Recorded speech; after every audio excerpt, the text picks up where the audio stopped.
Hello students, welcome back to Shivakumar HB English Course channel. Students, ನಾನು ಇವತ್ತು ನಿಮಗೆ active and passive voice ಅನ್ನ ಹೇಳ್ಕೊಡ್ತಾ ಇದ್ದೀನಿ.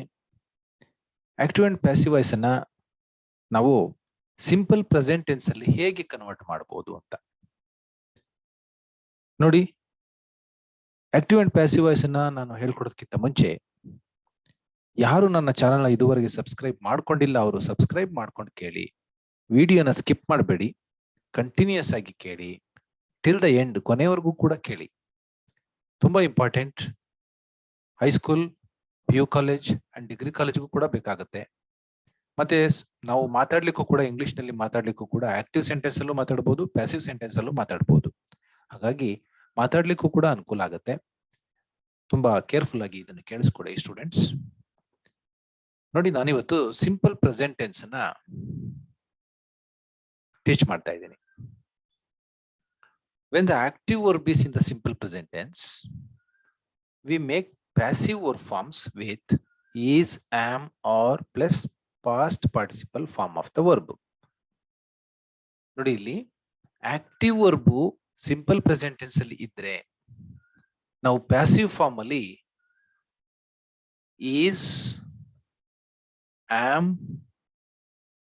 or ಈ ಮೂರು ವರ್ಡ್ಗಳನ್ನ ಹಾಕೊಂಡು ನಾವು ಪ್ಯಾಸಿವ್ ಫಾರ್ಮ್ ಅನ್ನ ಚೇಂಜ್ ಮಾಡ್ಬೇಕಾಗತ್ತೆ. ಪ್ಯಾಸಿವ್ ಫಾರ್ಮ್ ಅಲ್ಲಿ ಬರಿಬೇಕಾಗತ್ತೆ. ಅದ್ರ ಜೊತೆಗೆ ಪ್ಲಸ್ ಪಾಸ್ಟ್ ಪಾರ್ಟಿಸಿಪಲ್ ಫಾರ್ಮ್ ಕೂಡ ಬರಿಬೇಕು. ಅಂದ್ರೆ ವರ್ಬ್ ನ V3 ಇದೆಯಲ್ಲ, V3 ಫಾರ್ಮ್ ಅದನ್ನ ಬರಿಬೇಕಾಗುತ್ತೆ. Past participle form of the verb ನ ಬರಿಬೇಕಾಗುತ್ತೆ. Note that the object of the active verb becomes the subject of the passive verb. Active verb ನಲ್ಲಿ ಆಬ್ಜೆಕ್ಟ್ ಇರುತ್ತಲ್ಲ, ಅದು ಪ್ಯಾಸಿವ್ ವಾಯ್ಸ್ ಅಲ್ಲಿ ಸಬ್ಜೆಕ್ಟ್ ಆಗುತ್ತೆ. And the subject of the active verb becomes the object of the passive verb. Active sentence ಅಲ್ಲಿ ಇದ್ದಂತಹ subject passive sentence ಅಲ್ಲಿ object ಆಗುತ್ತೆ. ಹೇಗೆ ನೋಡಿ, ಆಬ್ಜೆಕ್ಟ್ ಇದ್ದಿದ್ದು ಸಬ್ಜೆಕ್ಟ್ ಆಗತ್ತೆ. ಆಬ್ಜೆಕ್ಟ್ ಎಲ್ಲಿರುತ್ತೆ? ಆಕ್ಟಿವ್ ವಾಯ್ಸ್ ಅಲ್ಲಿ ಇದ್ದಂತಹ ಆಬ್ಜೆಕ್ಟ್ ಸಬ್ಜೆಕ್ಟ್ ಆಗುತ್ತೆ ಪ್ಯಾಸಿವ್ ಫಾರ್ಮ್ ಅಲ್ಲಿ. ಅದೇ ರೀತಿ ಸಬ್ಜೆಕ್ಟ್ ಇದ್ದಿದ್ದು ಆಕ್ಟಿವ್ ವಾಯ್ಸ್ ಅಲ್ಲಿ ಏನಾದ್ರೂ ಸಬ್ಜೆಕ್ಟ್ ಇರುತ್ತಲ್ಲ, ಅದು ಆಬ್ಜೆಕ್ಟ್ ಆಗುತ್ತೆ ಯಾವ್ದ್ರಲ್ಲಿ? ಪ್ಯಾಸಿವ್ ವಾಯ್ಸ್ ಅಲ್ಲಿ. ಅಂದ್ರೆ ಆಕ್ಟಿವ್ ವಾಯ್ಸ್ ಅಲ್ಲಿ ಇದ್ದಂತಹ ಸಬ್ಜೆಕ್ಟು ಪ್ಯಾಸಿವ್ ವಾಯ್ಸ್ಗೆ ಹೋದ ತಕ್ಷಣ ಆಬ್ಜೆಕ್ಟ್ ಆಗುತ್ತೆ. ಆಕ್ಟಿವ್ ವಾಯ್ಸ್ ಅಲ್ಲಿ ಇದ್ದಂತಹ ಆಬ್ಜೆಕ್ಟ್ ಪ್ಯಾಸಿವ್ ವಾಯ್ಸ್ಗೆ ಕನ್ವರ್ಟ್ ಮಾಡಿದ ತಕ್ಷಣ ಸಬ್ಜೆಕ್ಟ್ ಆಗುತ್ತೆ. ಇದು ತುಂಬಾ ಇಂಪಾರ್ಟೆಂಟ್, ನೆನಪಿರ್ಲಿ. ನೋಡಿ, ನಾನು ನಿಮಗೆ ಎಕ್ಸಾಂಪಲ್ ಮುಖಾಂತರ ನಾನು ಈಗ ಡೀಟೇಲ್ ಆಗಿ ಎಕ್ಸ್ಪ್ಲೈನ್ ಮಾಡ್ಕೊಡ್ತೀನಿ. ನಿಮಗೆ ಇವಾಗ ಅರ್ಥ ಆಗುತ್ತೆ ನೋಡಿ. Example 1, she writes a story. She writes a story ಅನ್ನೋದು ಆಕ್ಟಿವ್ ವಾಯ್ಸ್. ಈ ಆಕ್ಟಿವ್ ವಾಯ್ಸ್ ಅಲ್ಲಿ ಶಿ ಅನ್ನೋದಿದೆಯಲ್ಲ, ಇದು ಸಬ್ಜೆಕ್ಟ್. ರೈಟ್ಸ್ ಇದೆಯಲ್ಲ, ಇದು ವರ್ಬ್. ಎ ಸ್ಟೋರಿ ಇದೆಯಲ್ಲ, ಇದು ಆಬ್ಜೆಕ್ಟ್. ಗೊತ್ತಾಯ್ತಲ್ಲ? ನೋಡಿ, ಶಿ ಅನ್ನೋದು ಸಬ್ಜೆಕ್ಟ್, ರೈಟ್ ಅನ್ನೋದು ವರ್ಬ್, ಎ ಸ್ಟೋರಿ ಅನ್ನೋದು object. We divided this sentence into 3 parts. One is subject and other one is rights, another one is object. She belongs to subject, rights belongs to verb, a story belongs to object. ಹೌದಲ್ವಾ? ಈಗ ನಾವು ಇವನ್ನ ಇಟ್ಕೊಂಡು passive ಫಾರ್ಮ್ಗೆ we have to convert this sentence into passive voice. See, ನಾನು ಹೇಳಿದೆ active voice ಅಲ್ಲಿ ಇದ್ದಂತಹ ಆಬ್ಜೆಕ್ಟ್ ಪ್ಯಾಸಿವ್ ವಾಯ್ಸ್ಗೆ ಸಬ್ಜೆಕ್ಟ್ ಆಗಿ ಬರುತ್ತೆ. ನೋಡಿ, ಆಕ್ಟಿವ್ ವಾಯ್ಸ್ ಅಲ್ಲಿ ಇದ್ದಂತಹ ಆಬ್ಜೆಕ್ಟ್ ಎ ಸ್ಟೋರಿ, ಪ್ಯಾಸಿವ್ ವಾಯ್ಸ್ಗೆ ಎ ಸ್ಟೋರಿ ಅನ್ನೋದು ಸಬ್ಜೆಕ್ಟ್ ಆಗಿ ಬಂತು. ನೋಡಿ, ಫಸ್ಟ್ ಬರೆಯೋದೇ ಸಬ್ಜೆಕ್ಟ್, ಕೊನೆಗೆ ಬರೆಯೋದು ಆಬ್ಜೆಕ್ಟ್. ಸ್ಟೋರಿ ಅನ್ನೋದು ಅದ್ರ ಪಕ್ಕದಲ್ಲಿ ಒಂದು ಹೆಲ್ಪಿಂಗ್ ವರ್ಬ್ ಬೇಕು. ಈಸ್, ನಾನು ಹೇಳಿದ್ದೀನಿ, ಈಸ್, ಆಮ್, ಆರ್ ಈ ಮೂರಲ್ಲಿ ಒಂದು ಹೆಲ್ಪಿಂಗ್ ವರ್ಬ್ನ ನೀವು ಸೇರಿಸಬೇಕು. ಇಲ್ಲಿ ಈಸ್ ಅನ್ನೋ ಹೆಲ್ಪಿಂಗ್ ವರ್ಬ್ನ ಸೇರಿಸಿದ್ದೀನಿ ಬಿಕಾಸ್ ಎ ಸ್ಟೋರಿ ಅನ್ನುವಂಥದ್ದು singular noun. So we have to add is here. Don't add am are here. We have to add is only because of the subject is in a singular noun. Subject to singular ಅಲ್ಲಿ ಇರೋದ್ರಿಂದ ನೀವು is ಅನ್ನ use ಮಾಡ್ತಾ ಇದ್ದೀರಿ. Next, ಇಲ್ಲಿ rights ಇದೆ. Rights ಅನ್ನೋದು simple present tense ಅಲ್ಲಿ ಇದೆ. V1 ಇದು. ನಾವು ಯಾವಾಗಲೂ ಕೂಡ ಈಸ್, ಆಮ್, ಆರ್ ಈ ಮೂರಲ್ಲಿ ಒಂದು ಆದ ತಕ್ಷಣ past participle form of the verb ಅನ್ನು ಹಾಕಬೇಕು. ರೈಟ್ಸ್ಗೆ past participle form of the verb ಯಾವುದು? ರಿಟನ್. ರೈಟ್ ಅನ್ನೋದು V1, ರೈಟ್ಸು V1, ರೈಟ್ ಕೂಡ V1. V2 ಯಾವುದು? ರೋಟ್. V3 return. V3 ಅನ್ನ ನಾವು ಹಾಕಿದ್ವಿ. ಅದಾದ್ಮೇಲೆ ಒಂದು ಪ್ರಿಪೋಸಿಷನ್ ಬೈ ಸೇರಿಸಬೇಕು. ಆಮೇಲೆ ಶಿ ಇದ್ದಿದ್ದು ಹರ್ ಆಗುತ್ತೆ. ಶಿ ಅನ್ನೋದು ಸಬ್ಜೆಕ್ಟಿವ್ ಪ್ರೊನೌನ್, ಸಬ್ಜೆಕ್ಟಿವ್ ಕೇಸ್. ಅದು ಹರ್ ಆಗಿ ಕನ್ವರ್ಟ್ ಆಗುತ್ತೆ. ಇದು ಆಬ್ಜೆಕ್ಟಿವ್ ಪ್ರೊನೌನ್ ಅಂದ್ರೆ ಆಬ್ಜೆಕ್ಟಿವ್ ಕೇಸ್ ಹರ್ ಆಗುತ್ತೆ. ಇದು ಪ್ಯಾಸಿವ್ ವಾಯ್ಸ್. ಅರ್ಥ ಆಯ್ತಲ್ಲ? ಈಗ ನೆಕ್ಸ್ಟ್ ಎಕ್ಸಾಂಪಲ್ ಹೋಗೋಣ. Mechanics repair cars. This is active voice. We have to divide this sentence into 3 parts. See, mechanics repair cars.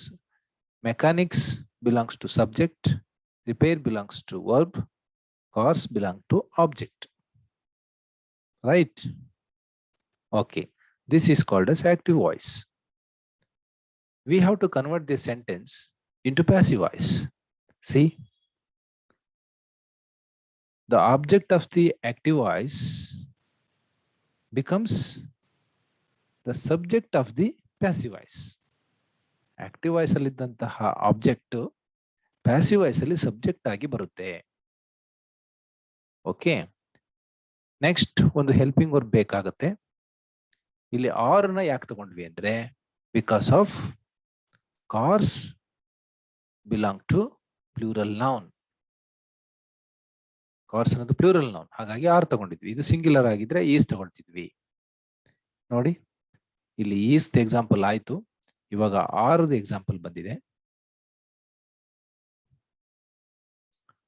Next repair.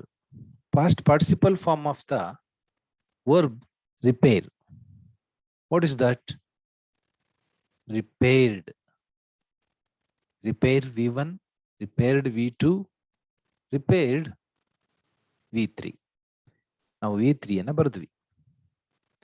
After that we have to add by, preposition by. Next, the subject of the active voice becomes the object of the passive voice. ನೋಡಿ, active voice ಅಲ್ಲಿ ಇದ್ದಂತ subject mechanics ಅನ್ನೋದು passive voice ಅಲ್ಲಿ object ಆಗಿ ಬಂತು. ಇಷ್ಟೇ. This is called passive voice. Next ಇನ್ನೊಂದು helping verb am ಒಂದು ಉಳ್ಕೊಂಡಿದೆ. ಆಮ್ಗೆ ಒಂದು ಎಕ್ಸಾಂಪಲ್ ಕೊಡ್ತೀನಿ ನೋಡಿ. He cheats me. He subject, cheats verb, me object. ನೋಡಿ, 3 ಪಾರ್ಟ್ಸ್ ಮಾಡಿದ್ದೀನಿ. He cheats me, active voice. Me ಇದ್ದಿದ್ದು ಐ ಆಗ್ಬೇಕು. ನೆಕ್ಸ್ಟ್, ಚೀಟ್ಸ್ ಗಿಂತ ಮುಂಚೆ ಒಂದು ಹೆಲ್ಪಿಂಗ್ ವರ್ಬ್ ಬೇಕು. ಐ ಪಕ್ಕ ಯಾವಾಗ್ಲೂ ಆಮೆ ಬರಬೇಕು. ಈಸ್ ಬರೋ ಹಾಗಿಲ್ಲ, ಆರ್ ಬರೋ ಹಾಗಿಲ್ಲ, ಆಮೆ ಬರಬೇಕು. ಆಮ್. ಚೀಟ್ಸ್ಗೆ V3 ಯಾವುದು? ಚೀಟೆಡ್. ನಿಮಗೆ V3 ಗೊತ್ತಾಗ್ತಾ ಇಲ್ಲ ಅಂತ ಅಂದ್ರೆ ನನ್ನ ಸ್ಪೋಕನ್ ಇಂಗ್ಲಿಷ್ ಪ್ಲೇ ಲಿಸ್ಟ್ ಅಲ್ಲಿ, ನನ್ನ ಯೂಟ್ಯೂಬ್ ಚಾನಲ್ಗೆ ಹೋಗಿ ಪ್ಲೇ ಲಿಸ್ಟ್ ಹೋಗಿ ಅಲ್ಲಿ ಸ್ಪೋಕನ್ ಇಂಗ್ಲಿಷ್ ಒಂದು ಪ್ಲೇ ಲಿಸ್ಟ್ ಅಲ್ಲಿ 13th video, 13ನೇ video V1, V2, V3 ಅಲ್ಲಿ ಒಂದಷ್ಟು ವರ್ಬ್ಸ್ಗಳನ್ನ ತಗೊಂಡು V1 ಕಾಲಮ್ ಅಲ್ಲಿ ಮತ್ತೆ V2 ಕಾಲಮ್ ಅಲ್ಲಿ ಮತ್ತೆ V3 ಕಾಲಮ್ ಅಲ್ಲಿ ಎಕ್ಸ್ಪ್ಲೈನ್ ಮಾಡಿದ್ದೀನಿ. ಆ ವಿಡಿಯೋನ ಒಂದ್ಸರಿ ನೋಡಿ. ಮತ್ತೆ ಉಳಿದಂತ ಒಂದು ವರ್ಬ್ಗಳಿಗೂ ಕೂಡ ನೀವೇ V1, V2, V3 ಫಾರ್ಮ್ ಮಾಡೋದನ್ನ ಕಲಿಬಹುದು. ಅಲ್ಲಿ ಕಲ್ತ್ಕೊಂಡು ಬಂದಿದ್ರೆ ನಿಮ್ಗಿದು V3 ಮಾಡೋದು ಸುಲಭ ಆಗುತ್ತೆ. ಚೀಟ್ಸ್ಗೆ V3 ಯಾವುದು? ಚೀಟೆಡ್. ಆಫ್ಟರ್ ದಟ್ ನಾವೇನ್ ಮಾಡ್ಬೇಕು? ಬೈ ಸೇರಿಸ್ಬೇಕು. ಹಿಮ್ ಹೇಗ್ ಬಂತು ಅಂದ್ರೆ ಹೀ ಇದ್ದಿದ್ದು, ಹೀ ಇದ್ದಿದ್ದೇನಾಯ್ತು? ಹಿಮ್ ಆಯ್ತು. ಇಲ್ಲಿ ಸಬ್ಜೆಕ್ಟಿವ್ ಕೇಸ್ ಆಗಿತ್ತು ಹೀ, ಇಲ್ಲಿ ಅಬ್ಜೆಕ್ಟಿವ್ ಕೇಸ್ ಆಯ್ತು, ಹಿಮ್ ಆಯ್ತು. ಪ್ಯಾಸಿವ್ ವಾಯ್ಸ್ ಆಯ್ತು.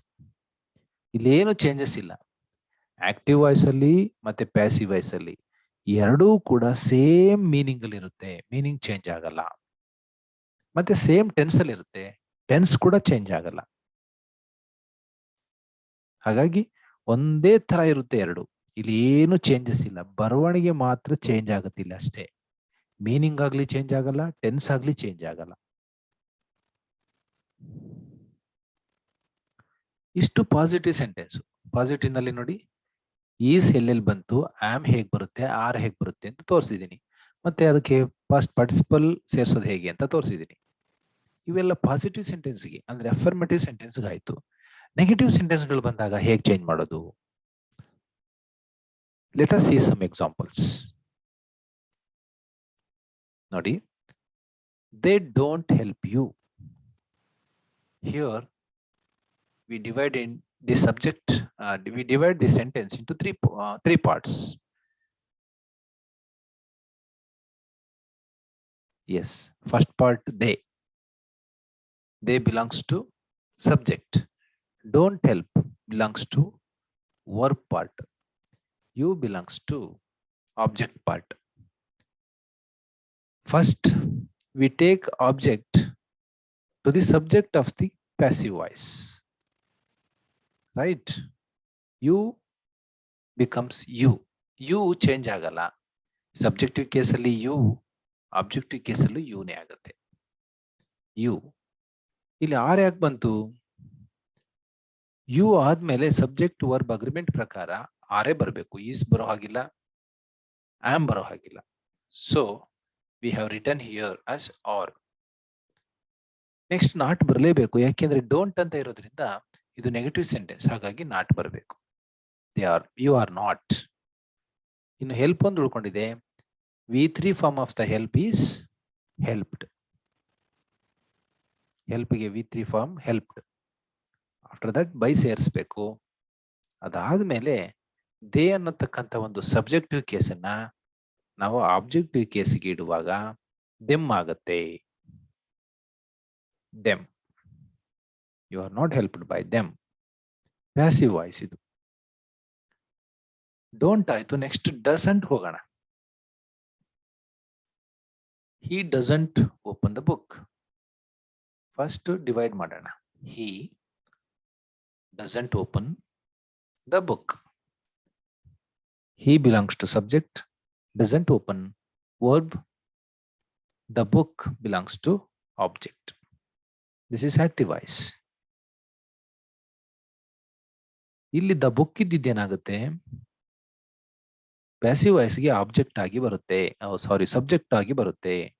ಆಕ್ಟಿವ್ ವಾಯ್ಸ್ ಅಲ್ಲಿ ಆಬ್ಜೆಕ್ಟ್ ಆಗಿದ್ದಂತಹ ದ ಬುಕ್ ಅನ್ನೋದು ಪ್ಯಾಸಿವ್ ವಾಯ್ಸ್ ಅಲ್ಲಿ ಸಬ್ಜೆಕ್ಟ್ ಆಗಿ ಬರುತ್ತೆ. ಮೊದಲು ಬಂದ್ರೆ ಸಬ್ಜೆಕ್ಟ್, ಲಾಸ್ಟಿಗೆ ಬಂದ್ರೆ ಆಬ್ಜೆಕ್ಟ್, ಅಷ್ಟೇ ಡಿಫ್ರೆನ್ಸ್. ದ ಬುಕ್ ಸಬ್ಜೆಕ್ಟ್ ಆಗಿ ಬಂತು. ಬುಕ್ ಪಕ್ಕ ಯಾವುದು ಹೆಲ್ಪಿಂಗ್ ವರ್ಬ್ ಬರಬೇಕು? ಈಸ್ ಬರ್ಬೇಕಾ, ಆಮ್ ಬರ್ಬೇಕಾ, ಆರ್ ಬರ್ಬೇಕಾ? ಎಸ್, ಈಸ್ ಬರ್ಬೇಕು. ಆಮ್ ಬರಲ್ಲ, ಆರ್ ಬರಲ್ಲ. ಈಸ್ ಯಾಕೆ ಬಂತು ಅಂದ್ರೆ ಸಿಂಗ್ಯುಲರ್ ನೌನ್ ಅಲ್ಲ, ಹಾಗಾಗಿ ಈಸ್. ಇನ್ನು ನಾಟ್ ಇರೋದ್ರಿಂದ, ಡಸ್ ನಾಟ್ ಅಂತ ಇಲ್ಲಿರೋದ್ರಿಂದ ನೀವು ನಾಟ್ ಅನ್ನು ಹಾಕಬೇಕು. The book is not. ಓಪನ್ಗೆ V3 ಫಾರ್ಮ್ ಓಪನ್ಡ್. ಓಪನ್ಡ್ ಅಂತ ಹಾಕ್ತೀರಿ, ಒಂದು ಬೈನ ಆಡ್ ಮಾಡ್ತೀರಿ, ಇಲ್ಲಿರ್ತಕ್ಕಂಥ ಒಂದು ಸಬ್ಜೆಕ್ಟ್ ಹಿ ಅನ್ನೋದು ಪ್ಯಾಸಿವ್ ವಾಯ್ಸ್ ಅಲ್ಲಿ ಆಬ್ಜೆಕ್ಟಿಗೆ ತಗೊಂಡಾಗ ಏನಾಗುತ್ತೆ, ಹಿಮ್ ಆಗುತ್ತೆ. ಇಷ್ಟು ಕೂಡ 5 ಎಕ್ಸಾಂಪಲ್ ಅಲ್ಲಿ ನಿಮಗೆ ಸಿಂಪಲ್ ಪ್ರೆಸೆಂಟ್ ಟೆನ್ಸ್ ನ ಹೇಗೆ ಆಕ್ಟಿವ್ ಇಂದ ಪ್ಯಾಸಿವ್ಗೆ ಕನ್ವರ್ಟ್ ಮಾಡೋದು ಅನ್ನೋದನ್ನ ತೋರಿಸಿದ್ದೀನಿ. ಈ 5 ಎಕ್ಸಾಂಪಲ್ ಬಿಟ್ರೆ ಇನ್ನೆಲ್ಲವೂ ಬಂದಂಗಾಗಿದೆ. ಇನ್ಯಾವುದು ಎಕ್ಸ್ಟ್ರಾ ಬರುವಂತದ್ದು ಇಲ್ಲ ಇಲ್ಲಿ. ಇಷ್ಟನ್ನ ಚೆನ್ನಾಗಿ ತಿಳ್ಕೊಳ್ಳಿ. ಇನ್ನು ಬೇರೆ ಬೇರೆ ಟೆನ್ಸ್ ಅಲ್ಲಿ ಇನ್ನೂ ಇದಾವೆ. ನಾನು ಬೇರೆ ಬೇರೆ ಟೆನ್ಸ್ ಅಲ್ಲೂ ಕೂಡ ನಾನು ನೆಕ್ಸ್ಟ್ ವಿಡಿಯೋನ ನಾನು ಕಂಟಿನ್ಯೂ ಮಾಡ್ತೀನಿ. ಈಗ ನೋಡಿ, ಆಕ್ಟಿವ್ ವಾಯ್ಸ್ ಅಲ್ಲಿ ಇದ್ದಂತಹ ಒಂದು ಸಬ್ಜೆಕ್ಟಿವ್ ಕೇಸ್ಗಳು ಪ್ಯಾಸಿವ್ ವಾಯ್ಸ್ ಅಲ್ಲಿ ಹೇಗೆ ಚೇಂಜ್ ಆಗ್ತವೆ ನೋಡಿ. ಆಕ್ಟಿವ್ ವಾಯ್ಸ್ ಅಲ್ಲಿ ಇದ್ದಂತಹ ಐ ಇತ್ತಲ್ಲ, ಇದು ಐ ಬಿಕಮ್ಸ್ ಮೀ ಆಗತ್ತೆ. ಬೈ ಅನ್ನೋದನ್ನ ಎಕ್ಸ್ಟ್ರಾ ಸೇರಿಸ್ಕೊಳ್ಳಿ ಅಂತ ಹೇಳಿದ್ದೀನಿ ಅಷ್ಟೇ. ಇಲ್ಲಿ ಐ ಅನ್ನೋದು ಮೀ ಆಗತ್ತೆ. ವಿ ಅಸ್ ಆಗತ್ತೆ. ಬೈ ಅಸ್ ಅಂತ ಪ್ಯಾಸಿವ್ ವಾಯ್ಸ್ ಅಲ್ಲಿ ಸೇರಿಸ್ಬೇಕು ನೋಡಿ. ಮೊದಲು ಬರೋವೆಲ್ಲ ಸಬ್ಜೆಕ್ಟಿವ್ ಕೇಸು. ಸೆಂಟೆನ್ಸ್ ನ ಕೊನೆಯ ಭಾಗದಲ್ಲಿ ಬೈ ಆದ್ಮೇಲೆ ಬರೋವೆಲ್ಲ objective case. You becomes you, change ಆಗಲ್ಲ ಇದು. he becomes him, she becomes her, it becomes it, ಇದು ಚೇಂಜ್ ಆಗಲ್ಲ. they becomes them. ಇಷ್ಟನ್ನ ಚೆನ್ನಾಗಿ ತಿಳ್ಕೊಳ್ಳಿ. ಈ ಸಬ್ಜೆಕ್ಟಿವ್ ಕೇಸು ಮತ್ತೆ ಅಬ್ಜೆಕ್ಟಿವ್ ಕೇಸು ಮುಂದಿನ ಟೆನ್ಸ್ಗಳಲ್ಲಿ ನಾವು ಪ್ಯಾಸಿವ್ ಫಾರ್ಮ್ಗೆ ಕನ್ವರ್ಟ್ ಮಾಡುವಾಗ ಬೇಕಾಗ್ತವೆ. ಇವು ತುಂಬಾ ಚೆನ್ನಾಗಿ ನೆನ್ಪಿಟ್ಕೋಬೇಕು ನೀವು. ನೆಕ್ಸ್ಟ್ ನಾನು ಮುಂದಿನ ವಿಡಿಯೋದಲ್ಲಿ ಪ್ರೆಸೆಂಟ್ ಕಂಟಿನ್ಯೂಸ್ ಅಲ್ಲಿ ಬಂದಾಗ ಮತ್ತೆ ಪ್ರೆಸೆಂಟ್ ಪರ್ಫೆಕ್ಟ್ ಅಲ್ಲಿ ಬಂದಾಗ ಹೇಗಾಗುತ್ತೆ ಅನ್ನೋದನ್ನ ನಾನು ಮುಂದಿನ ವಿಡಿಯೋದಲ್ಲಿ ತಿಳಿಸ್ತೀನಿ. ಅದಾದ ನೆಕ್ಸ್ಟ್ ವಿಡಿಯೋಗಳಲ್ಲಿ ಪಾಸ್ಟ್ ಟೆನ್ಸ್ ಅಲ್ಲಿ ಹೇಗಾಗುತ್ತೆ ಮತ್ತೆ ಫ್ಯೂಚರ್ ಟೆನ್ಸ್ಗಳಲ್ಲಿ ಹೇಗಾಗುತ್ತೆ ಅನ್ನೋದನ್ನು ಕೂಡ ನಾನು ಬೇರೆ ಬೇರೆ ಪಾರ್ಟ್ಗಳನ್ನ ಮಾಡಿಕೊಂಡು ನಾನು ಆಕ್ಟಿವ್ ಅಂಡ್ ಪ್ಯಾಸಿವ್ ವಾಯ್ಸ್ ಅನ್ನ ಕಂಪ್ಲೀಟ್ ಆಗಿ ಮುಗಿಸ್ಕೊಡ್ತೀನಿ. ಮತ್ತೆ ಕ್ವಶನ್ಗಳು ಬಂದಾಗ ಹೇಗೆ ಅನ್ನೋದನ್ನು ಕೂಡ ನಾನು ಮುಂದೆ ತಿಳಿಸ್ತೀನಿ. ಇವತ್ತಿಗೆ ಈ ವಿಡಿಯೋನ ನಿಲ್ಲಿಸ್ತಾ ಇದ್ದೀನಿ. ಈ ವಿಡಿಯೋ ನಿಮಗೆ ಲೈಕ್ ಆಗಿದ್ರೆ ಲೈಕ್ ಬಟನ್ ಪ್ರೆಸ್ ಮಾಡಿ. ಈ ವಿಡಿಯೋ ಯಾರಿಗಾದ್ರೂ ಅವಶ್ಯಕತೆ ಇದ್ರೆ ಅವರಿಗೆ ಶೇರ್ ಮಾಡಿ, ಅವ್ರಿಗೂ ಸಬ್ಸ್ಕ್ರೈಬ್ ಮಾಡ್ಕೊಂಡು ನೋಡಕ್ ಹೇಳಿ. ಇಂಥ ಒಂದು ಪ್ಯಾಂಡಮಿಕ್ ಸಿಚುಯೇಷನ್ ಅಲ್ಲಿ ಆಫ್ಲೈನ್ ಕ್ಲಾಸು ನಡೀತಾ ಇಲ್ಲದೆ ಇರೋದ್ರಿಂದ ಈ ತರದೆಲ್ಲ ಅವರಿಗೆ ತುಂಬಾ ಅನುಕೂಲ ಆಗುತ್ತೆ. ನಿಮ್ಮಿಂದ ಅವ್ರಿಗೂ ಕೂಡ ಸ್ವಲ್ಪ ಅನುಕೂಲ ಆಗ್ಲಿ. ಅವ್ರಿಗೂ ಕೂಡ ಶೇರ್ ಮಾಡ್ಕೊಂಡು ಸಬ್ಸ್ಕ್ರೈಬ್ ಮಾಡ್ಕೊಂಡು ಇದನ್ನ ನೀಟಾಗಿ ಓದ್ಕೊಳಕ್ ಹೇಳಿ. ಮತ್ತೆ ಇದನ್ನೆಲ್ಲ ನೋಟ್ಸ್ ಮಾಡಿ ಇಟ್ಕೊಂಡು ಪ್ರತಿದಿನ ಓದಿ. ಓದುವಾಗ ನಿಮ್ಗೆ ಅರ್ಥ ಆಗ್ಲಿಲ್ಲ ಅಂದ್ರೆ ಪುನಃ ನನ್ನ ವಿಡಿಯೋ ನೋಡಿ. ಮತ್ತೆ ಪ್ರತಿದಿನ ಓದ್ತಾ ಪ್ರಾಕ್ಟೀಸ್ ಮಾಡ್ತಾ ಹೋದ್ರೆ ನಿಮ್ಗೆ ಎಕ್ಸಾಮ್ಗಳಲ್ಲಿ ಸುಲಭ ಆಗುತ್ತೆ. ಇಂಗ್ಲಿಷ್ನ ಮಾತಾಡ್ಲಿಕ್ಕೂ ಕೂಡ ಸುಲಭ ಆಗುತ್ತೆ. ಎಲ್ಲ ಕ್ಲಾಸ್ಗಳಿಗೂ ಈ ತರದೊಂದು ಗ್ರಾಮರ್ಗಳು ಬೇಕಾಗುತ್ತೆ.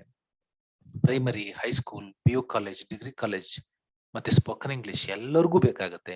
ಹಾಗಾಗಿ ಇದರ ಉಪಯೋಗನ ನೀವು ಪಡ್ಕೊಳ್ಳಿ ಅಂತ ಹೇಳ್ತಾ ಇವತ್ತಿನ ಕ್ಲಾಸ್ ಮುಗಿಸ್ತಾ ಇದ್ದೀನಿ. ಮುಂದಿನ ಕ್ಲಾಸಲ್ಲಿ ಭೇಟಿ ಆಗ್ತೀನಿ. Thank you children.